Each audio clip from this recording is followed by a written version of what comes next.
Janela de transferências movimentada no Vasco da Gama, além de chegadas e saídas, e vem aí uma barca de jogadores. Eu vou falar sobre isso aqui com você neste Boa Noite Gigante para fechar essa quinta-feira, claro, com muitas informações sobre o nosso Cruz Maltino. Você aí que tá do outro lado, é claro, antes de começar esse vídeo, como sempre faço aqui com você, quero dar as boas-vindas a todos que estão chegando aqui pela primeira vez. Para quem ainda não me conhece, vascaíno, muito prazer, eu sou o Lucas, você está no canal do Gigante Vasco e esse daqui é o canal do torcedor vascaíno. Eu tô aqui todos os dias, 3 vezes por dia. Acorda Vascão, sempre às 7 horas da manhã em ponto. Fala Gigante, chegando sempre pela parte da tarde, para te manter muito bem informado sobre o nosso Cruz Maltino. E o Boa Noite Gigante, chegando sempre pela parte da noite. Esse vídeo, inclusive, que você está assistindo agora, para fechar o seu dia com chave de ouro, trazendo a você as últimas informações do nosso Vascão. Hoje, um Boa Noite Gigante, assim como um Fala Gigante, um pouco mais curto, né, que o habitual. Hoje é feriado, tá cheio de jogo aí da Copa do Mundo de Clubes, então a gente resolveu dar uma modificada para que você possa assistir tudo o que quer assistir, ficar inteirado sobre as informações do Vasco da Gama, né, o canal do Gigante Vasco sempre pensando em levar o melhor conteúdo para você. Show! Vambora então, vascaíno, sem muita enrolação, logo para as informações do nosso Cruz Maltino. A primeira é sobre um amistoso confirmado para esse próximo dia 5 de julho, 5 horas da tarde. O Vasco da Gama ficou 10 dias de férias, está ainda, né, nesse período de férias, o elenco do Vasco. A reapresentação está marcada para esse próximo dia 23, essa próxima segunda-feira. O elenco do Vasco ficou de férias, exatamente o período de 10 dias após aquela partida contra a equipe do São Paulo.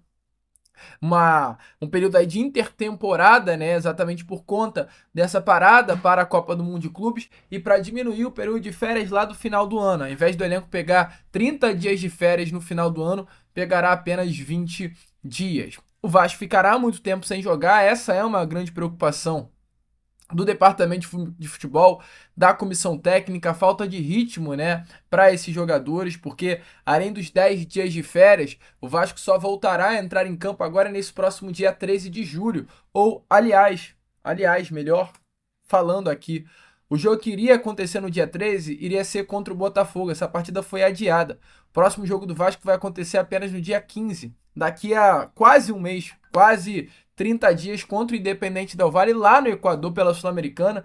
Então o Vasco voltará a entrar em campo já contra um grande adversário e um grande desafio dos playoffs da Copa Conmebol Sul-Americana. E para que o Vasco não chegue nesse jogo, né, muito longe da sua forma física ideal, sem ritmo, o Vasco vai buscar alguns amistosos para dar até uma movimentada no elenco e na torcida. E exatamente por conta disso hoje foi anunciado esse amistoso contra o Montevideo Wanderers, clube do campeonato uruguaio, atual inclusive terceiro colocado do campeonato uruguaio. Esse jogo, volta a repetir, vai acontecer no dia 5 de julho, às 5 horas da tarde. Dia 5 de julho vai cair aí num sábado, jogo com expectativa, é claro, de Arena das Dunas cheia.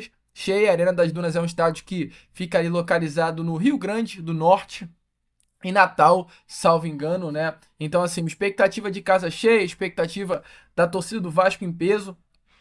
Tem até um nome, Vitória Cup, o nome aí, né, desse amistoso. Deve ter um troféuzinho ali, bem aquele clima que a gente viu lá no ano passado daquele torneio lá no Uruguai, né? O Vasco vai receber 1,5 milhão pela realização das partidas, todas as despesas serão arcadas pela organização do evento, então algo bem legal que movimenta, né? Pegando um time lá do Uruguai, trazendo aqui para o Brasil para enfrentar o Vasco da Gama, um amistoso sul-americano acontecendo em território brasileiro. Gostou? Boa notícia, meu amigo vascaíno. Deixa claro a sua opinião nos comentários. Será que veremos o dinizismo em ação, né? Logo no iniciozinho aí de julho? Eu tô com saudade do Vasco, cara. Espero que sim. E para fechar aqui com vocês, porque como eu disse, né, VaptVupt, esse Fala Gigante, esse Boa Noite Gigante, tivemos aí nessa tarde, iniciozinho de noite de quinta-feira, informações com relação a essa próxima janela de transferências, tá? Pois, em meio a essa reestruturação hoje financeira, reestruturação de elenco que o Vasco da Gama fará internamente, olhando e visando aí, né, o restante da temporada de 2025, olhando a temporada de 2026, essa chegada, né, meu amigo torcedor vascaíno, do novo diretor executivo Admar Lopes, mudanças acontecerão. Nesse momento, então, diante disso, amigo torcedor vascaíno, teremos novidades, tá? Primeiro, com relação às saídas. Pode ser que alguns jogadores, até atleta que chegou agora nessa janela de transferência do início do ano, possam ser dispensados já nessa próxima janela de transferências. O objetivo principal é dar uma aliviada na folha salarial e abrir espaço para novas contratações. O Vasco entende que nesse momento tem atletas dentro do grupo com salários altos e rendimento abaixo do esperado. Atletas que perderam espaço no elenco, que não devem nem aparecer aí na lista de relacionados para a sequência da temporada de 2025. Internamente, o Vasco, né, com o novo diretor executivo Admar Lopes, com o presidente Pedrinho, trata todo esse movimento como parte do processo de reformulação, e a expectativa é que essas saídas, ajudem até mesmo a equilibrar as contas e a reforçar os setores hoje considerados mais carentes dentro de time. Negociações até por rescisões amigáveis, empréstimos ou transferências em definitivo estarão aí em andamento nesses próximos dias. A barca vai ser grande, tá, amigo? Não apenas jogadores em fim de contrato, mas jogadores com contrato longo e extenso podem estar de saída. Nesse momento, 4 são os nomes que surgem como prováveis dispensas nessa próxima janela.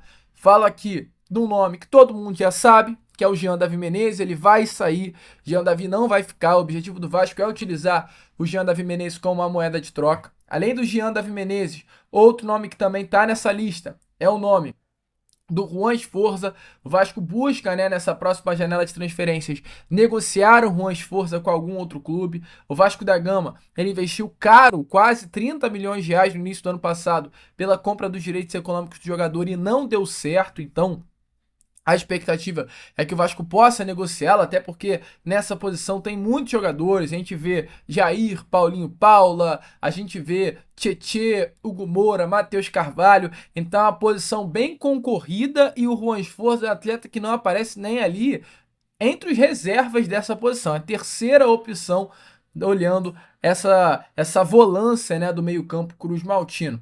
Além disso, amigo torcedor vascaíno, o outro nome é o Alex Teixeira, que pode sim ter uma rescisão de contrato antecipada junto à atual diretoria. O nome tem um contrato curto com o Vasco até o final do ano que vem, até o final desse ano, perdão, mas o Vasco entende que pode buscar uma rescisão amigável com o jogador. E Lucas Oliveira, atleta que foi recém-chegado do Vasco, chegou agora nessa janela do início do ano, não vem sendo mais utilizado hoje, está deixado completamente de lado. A gente vê uma zaga titular formada por João Vitor e Lucas Freitas, olha para o lado esquerdo da zaga e vê o Luiz Gustavo substituindo o Lucas Freitas e vê o Maurício Lemos substituindo o João Vitor.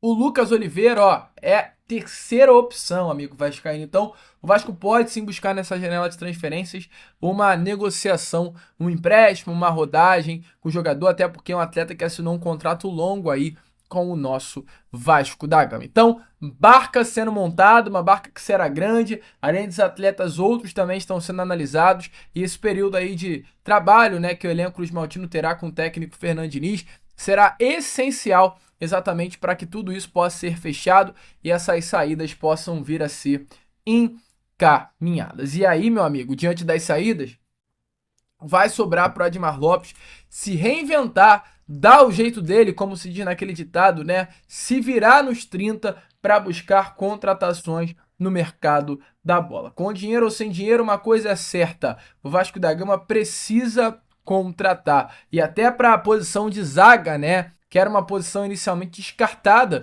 pela diretoria do Vasco da Gama, nesse momento, diante da atual situação, é uma posição que o Admar Lopes, como diretor executivo, pode vir a olhar com mais cuidado, mais cautela e buscar uma boa oportunidade de mercado para fechar esse grupo. Boa notícia, amigo vascaíno. Deixa claro, né, a sua opinião aí também nos comentários. Esse é o Vasco. amistoso marcado, movimentações de janelas, né, saídas e chegadas, um Vasco que se mexe, um Vasco que olha para essa próxima janela de transferências com bastante cuidado e pode sim ter que fazer uma grande reformulação. Boa notícia? Volto a repetir, deixe a sua opinião aí nos comentários. Além desses 4, se você pudesse citar mais um nomezinho para meter o pé do Vasco, qual seria, vascaíno? Coloque aqui. Eu, Lucas, vou ficando por aqui. Como eu falei, um videozinho rápido, curto, para te manter bem informado sobre o nosso Vasco nessa noite de quarta-feira. Amanhã, às 7 horas da manhã em ponto, eu tô aqui de volta